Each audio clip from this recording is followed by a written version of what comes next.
CIA, FBI, you've seen one, you've seen them all. Sure, good for a practice run. But this, working for her, oh, this is the real thing. The money's astronomical. And best of all, you get to kill any scumbag who gets in your way. License to kill.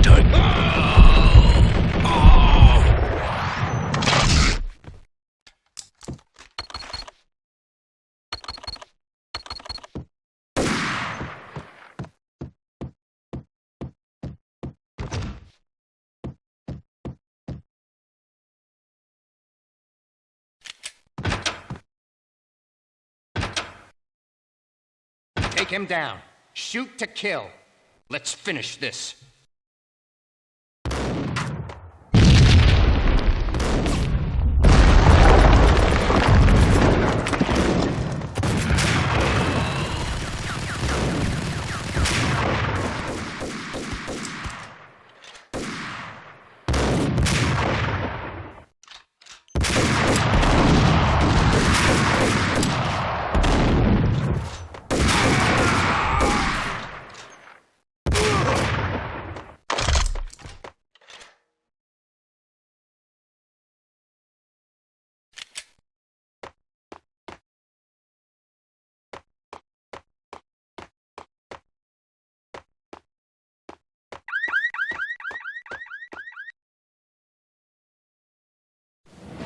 Mine wasn't the most original approach to the problem. It wasn't as if it hadn't all been done before. An eye for an eye, the first principle of revenge. Old as dirt, still going strong. The cardinal rule in going after someone with an intention to kill was not to make it personal, which it almost always ended up being anyway. It did with me. I took my time, cruising around the city in the snow. There was no hurry. I knew what I had to do now. I took my time, thinking about it, building up the rage. When I was ready, I parked the stolen wheels at the front entrance of the Acer Corporation headquarters. Got out, got in, got cracking. I had a bullet with Nicole Horn's name on it. I had 10,000 bullets with the hag's name on them. She had ultra-high-tech security systems, enough mercenaries and weaponry to start World War III. There was no fear. New York disappeared behind a veil of snow. I had crossed the threshold. This was her domain, sleek and sexy and soulless, all glass and steel. A place of color-coded security keycards, metal detectors, and surveillance systems.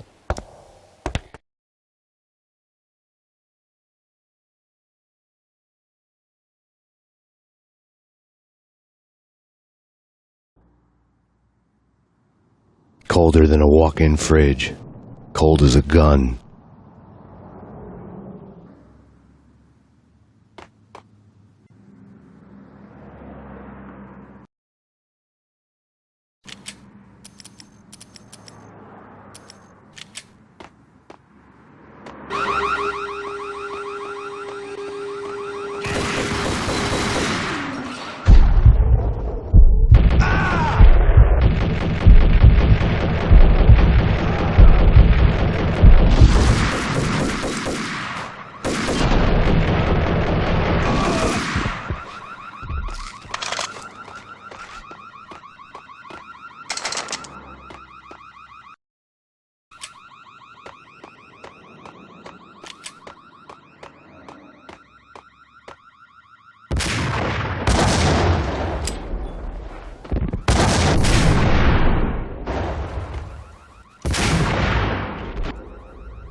Mona, looking good. Max, we gotta stop meeting like this. It will be a cold day in hell before I let a narc cop stop me. Miss Sachs, do your job. Relax, Max. You're a nice guy. I don't kill nice guys. You're not bad yourself. It was different when Horn wanted Punchinello dead, to cut her ties to the Mafia. He deserved to die. The same goes with her. She's the bad guy here. Her sister was whispering to her in my favor. I knew the appetites of ghosts intimately. They hungered for revenge. No! A gunshot boomed and she fell down in slow motion. She was a nice girl, not really a stone-cold killer. And now she was stone-cold dead. Like religious fanatics or loyal samurai, Horn's private army was coming at me. I need backup. Where's Payne located?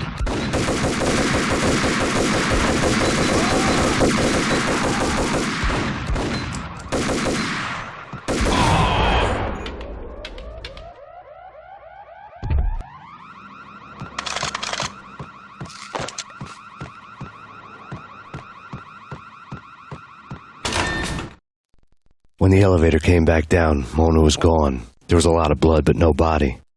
Something clicked for the final time.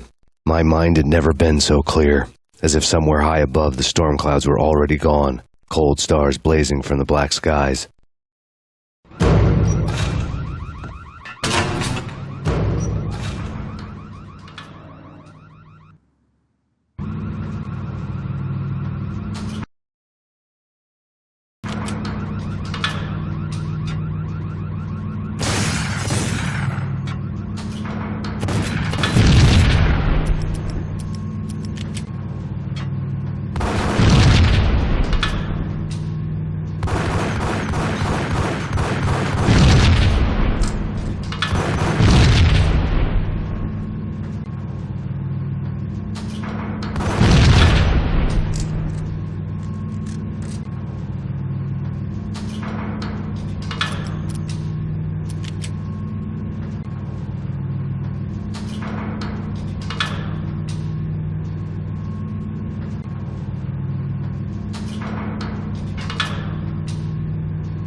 What I'm talking about. In all the cool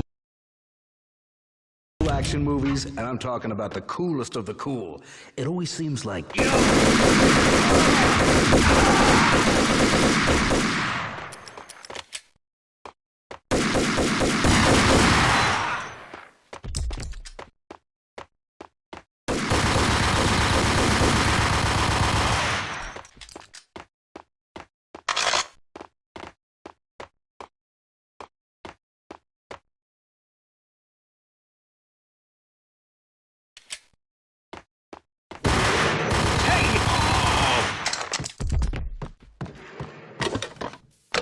I had elevator access to the mainframe. From there, I'd be able to override the security locks and get to her office.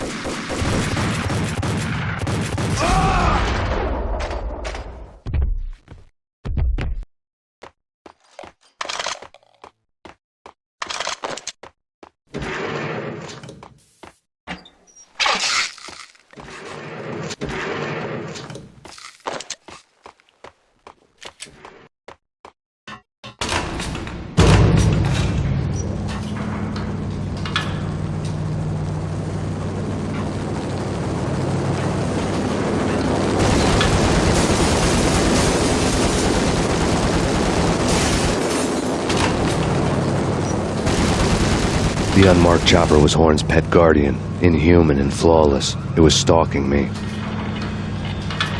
I hate to be stereotyped. I'm not a cold-blooded killer. I'm a nice guy.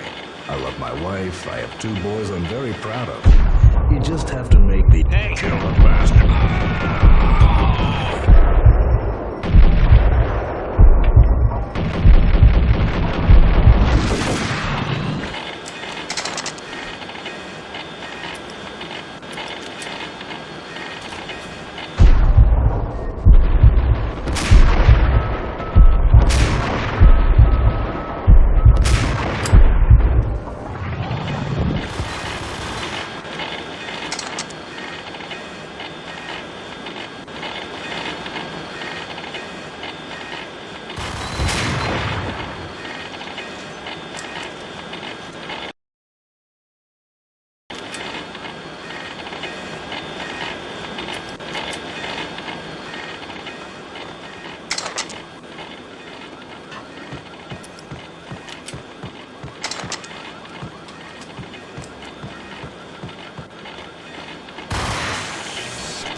All Horn's locks were now offline. All bets were off. The elevator would take me all the way up.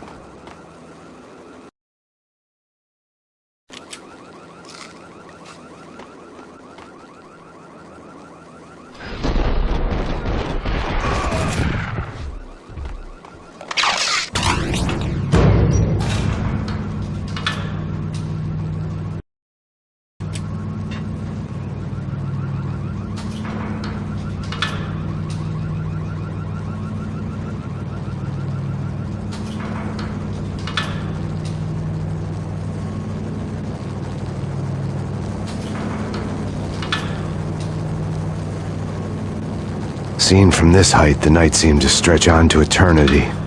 A hint of desperation had crept into the snowstorm, as if it was trying to get it all out before the end.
Horn's personal computer was on. Next to the printer was a neat stack of expensive paper. Hacking through Horn's computer would have unearthed files of criminal plans, strategies for world domination, spy helicopter reports, illegal wiretap recordings, internet porno, all of the above. Take your pick. I really didn't care anymore. I had seen too much of it already.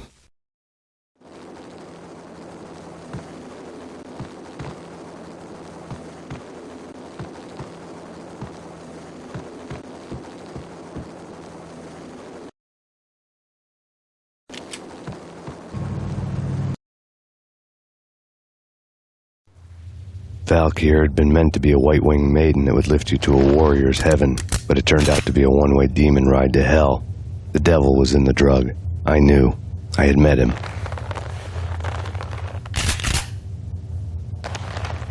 And now I was gonna kill her. The queen of the underworld who had tried to lift herself a bit closer to heaven with her drug money. No begging, no bribes. She knew better. Honor among killers. We who were about to die. Both of us knew how this would end. In pain and suffering. All this because your wife stuck her nose into things that were none of her business. The cops were coming to take me away. The sirens were like a bad conscience I couldn't shake. It's ridiculous you've made it this far. You won't be alive when they get here. Stop him!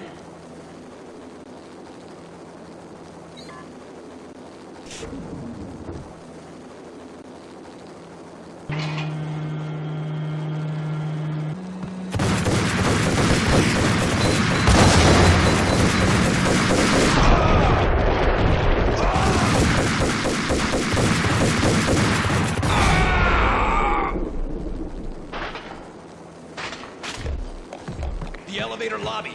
Get us back up now. Max Payne, this is futile. A waste of time. The deaths of your wife and daughter were necessary. Inevitable. It is done. You cannot bring them back. Nothing you do will make it any better.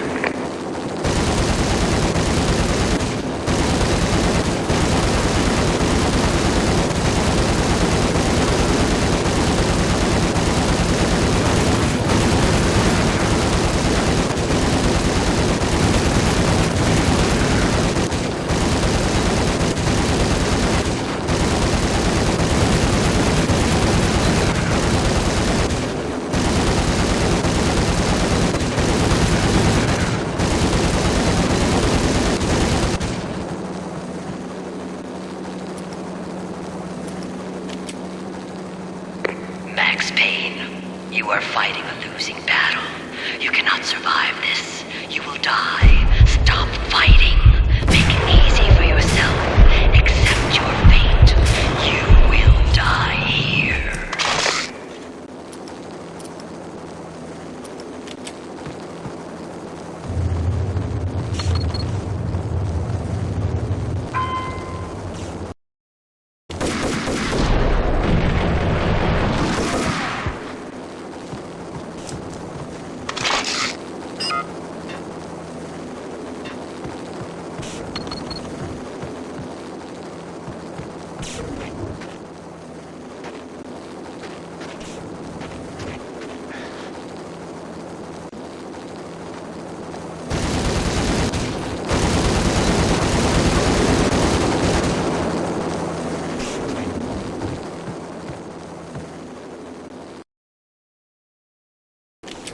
Max Payne, face it. You are up against an unbeatable force. You have already lost. You have lost. Only death will set you free from your pain. Accept it. Surrender. Give up.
She's on board. We're out of here as soon as the wind dies down. Don't like the look of that mast.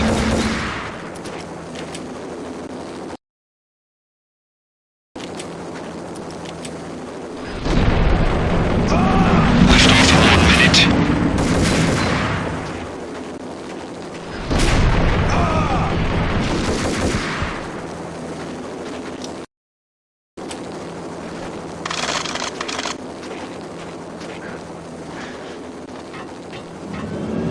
Lift off in 45 seconds.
They were all dead.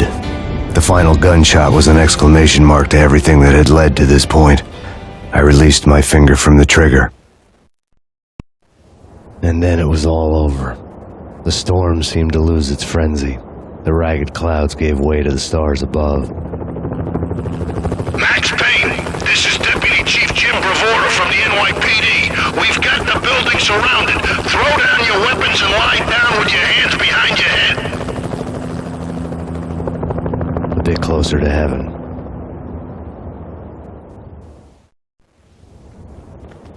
The cops' voices were distant and muted. Freeze! NYPD! Hold it right there! My ghosts released me from their haunting. Down below, New York City glittered like diamonds on black velvet. You gave us one hell of a ride. Take him down to Central Booking. You heard the man. Woden was there in the crowd, standing by the sidelines. It wouldn't be over till the man with the patch would say so. He'd say the right words. I knew he would. He'd better. Woden grinned smugly. It was the grin of a winner. That made two of us.